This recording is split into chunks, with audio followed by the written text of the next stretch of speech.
In your regular first-person shooter, you shoot bad guys, you shoot robots, you run behind cover and automatically heal in 5 seconds. You fire 15 rounds out of your rifle, then reload it, then bam!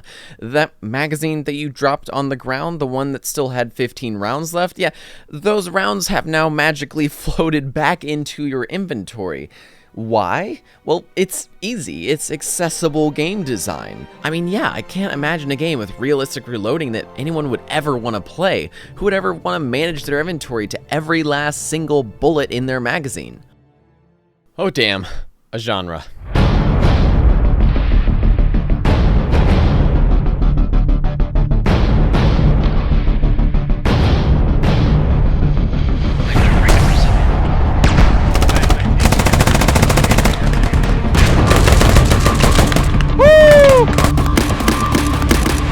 Got one. Aiming!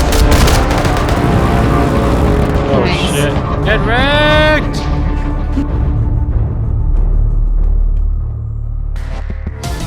Realistic shooters? What's this? Milsim? What's that? I mean, the best definition of a realistic shooter is that it's the opposite of accessible. It's the let's buy a game that has 91 keybinds that you must remember. I mean, let me just write these down really quick.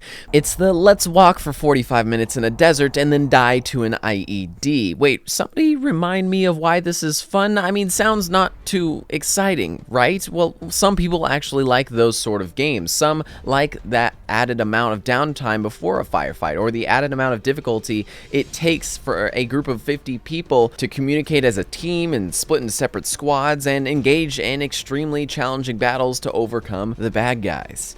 False. Bears eat beats. Bears. Beats.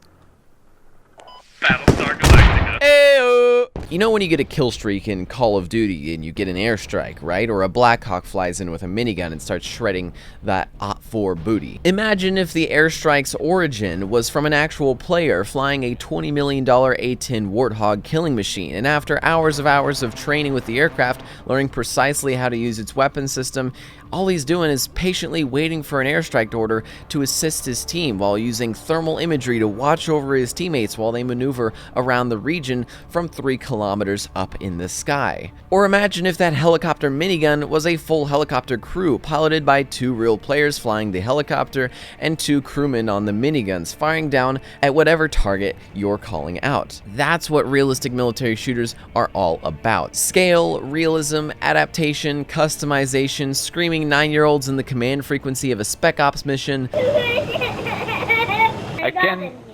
you just shut the fuck up?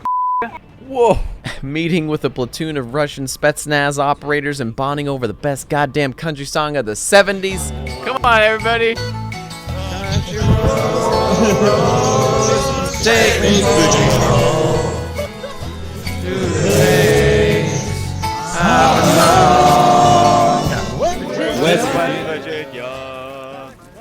It's that immersion. Limited heads-up display. You want to know how many bullets are in that magazine? Well, you better physically look at it. There's no Nerf football numbers there to tell you how many rounds are in your magazine. You're gonna look at it, and you're gonna like it. No radar to tell you where the enemies fire from. You hear the crack of a supersonic round fly past your head, and you listen for the delay and direction of the report. There's no mini-map here. You open that map up big and wide, and you look at it. That's topography. You learn this in Boy Scouts. Terrain is realistically created using photogrammetry to take real-life locations and turn them into war zones for Milsim clans led by 12-year-old digital second lieutenants. Different rifles have different varying bullet velocity, accuracy, and those different bullets have different amounts of momentum, piercing through different objects in fully simulated terminal ballistics. This is as real as you can get with the most powerful computer hardware out there. So while you and your friend Jake might be out there playing Fortnite on your PS4, there's a deep unseen PC gaming community where there's full-on military simulation events that last for 6, even 8 hours on end, containing hundreds of members, communicating using realistic radios with actual frequencies, fitting into the same exact roles that are utilized by real-life military soldiers. And these in-game hardcore soldiers can be role-played by your next-door neighbor, a middle school math teacher who never served in any armed forces, or your buddy from college who is a U.S. Army Ranger with 227 successful raids. The magic here is that this is true teamwork. This is a genre of games where teamwork is absolutely the most powerful ability a group of players must have. And this is what's also cool about it. You don't have to be super serious all the time. There's different communities of varying seriousness and simulation. Some, like ours, just want to relive some of our favorite movies or missions from other more linear video games, have some immersive combat with some quick and concise communications over cool sounding radios, and just chill for the night on the hillsides of a simulated Afghanistan. Drew's about to turn on it. Hide. Get in cover. I have visual.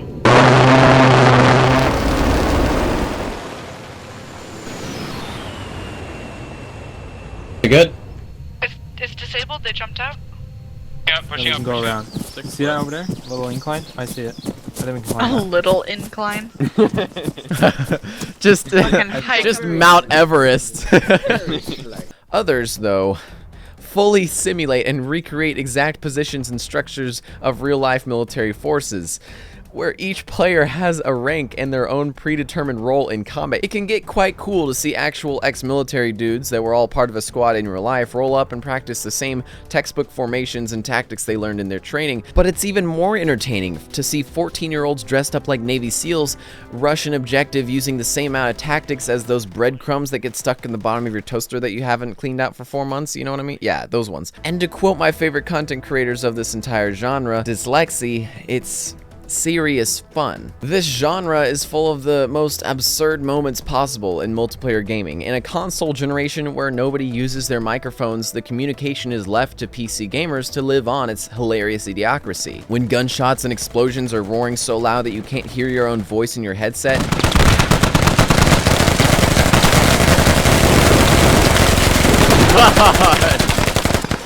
oh my god! Everyone starts yelling callouts, laughing like maniacs at how quickly they're about to die. Oh no! Oh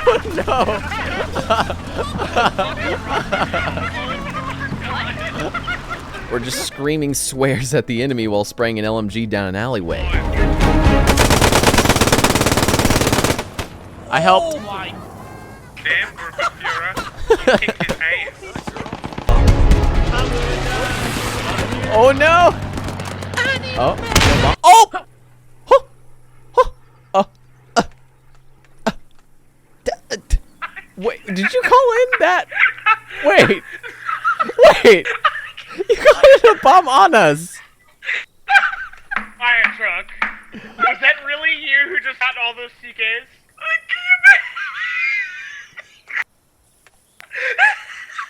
It's quite ironically entertaining that in a genre of games surrounding realism, roleplay, simulation, and seriousness, it's freckled with some of the funniest moments you can have in modern gaming. Just like the gameplay of the realistic military shooter genre, where a long, quiet pause can be abruptly exploded with an ambush of gunfire, the moments that stay in your memories are the ones where a long period of serious simulation was immediately destroyed with a hilarious death or a terrible helicopter pilot, or simply laughing at enemies attempting to save themselves from an incoming A-10 gun run. That's the beauty in this. Nothing is scripted, nothing is planned. It's raw, realistic warfare, and you, an untrained civilian, are shoved into it. Players can make any of these games what they want them to be with the map editors and mods, and therefore the only limit of fun in these sandboxes are the player's own creativity. As always, I highly suggest checking out these games that were heavily referenced in this video if you're interested in getting into this genre. Arma 3, Squad, Escape from Tarkov, Project Reality Battlefield 2, Arma 2 DayZ mod, Postscriptum, and Insurgency Sandstorm. Also, I want to thank the guys and gals over on my Patreon for supporting my videos. That's Alberto, Brennan, Krister, Dampish, Daniel, Danny, David, Demon, Devin, there's a lot of D's in here, Dietmar, Jared, Josh, Kai, Matthew, Mike, Neil, Nolan, Preston, Richard, Scrooge McFox, Cena, SJ Himes, 31er, Tyler Jarvis, or Jarvis, however way, Waylon Kinyard, and Zandabob. Thanks guys a lot.